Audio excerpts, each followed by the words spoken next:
find it interesting how much people love villains. It's kind of like we're always looking for the villain. I mean, they show up in our entertainment, like every Disney movie needs a villain.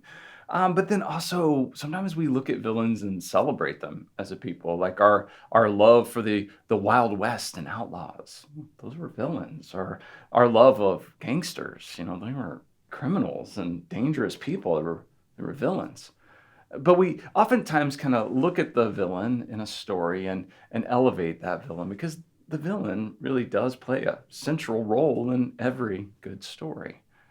And so as we think about the story of Jesus, a lot of times we look for a villain. Within churches, we want to villainize like Judas, right? The one who would betray Jesus.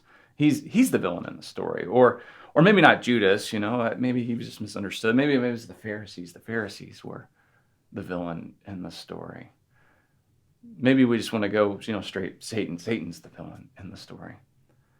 But what if we flip that a little bit? What if instead of looking for another villain in the story of Jesus, we really looked at it more like the story of Jesus is the story of me, the story of my life? Well, who's the villain in the story of my life?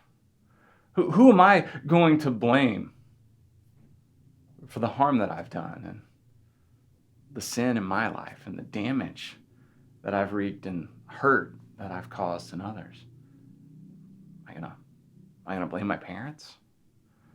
Am I gonna blame my government? Am I gonna blame the broken, fallen, hurting world that I live in? Am I gonna blame my neighbors or my coworkers? Am I gonna blame my boss? Who's the villain in my story? And the reality is, I'm the villain in my story.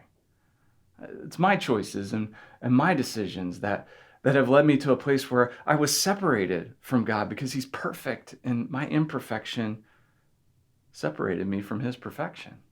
And Jesus, of course, is the hero. He comes and makes a way, a glorious way, for this villain to be united with Him. And to not only be united with Him, but to be utterly and thoroughly transformed from the inside out. He changes the core identity of who I am so that I'm no longer that sinner that I was, but I'm a saint. I'm made righteous and holy in His eyes. And then that righteousness and holiness has the opportunity to then be played out and lived out in whatever time that I have here on earth. And this is, I think, a better story, a wonderful story.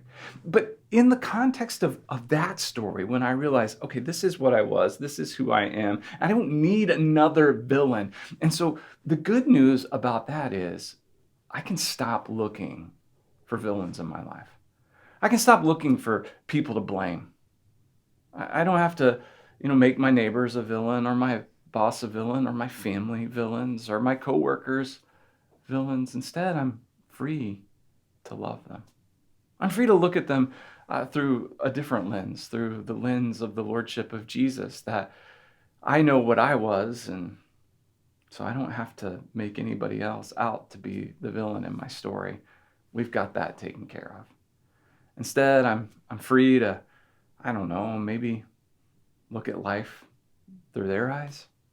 Maybe walk a mile in their shoes, as they would say. Maybe to pause and go, oh, I get it. Maybe this is a different perspective. And their intention may not have been to cause the harm that I've experienced. Just like I don't really want to hurt anybody else, but I know there are times that I have.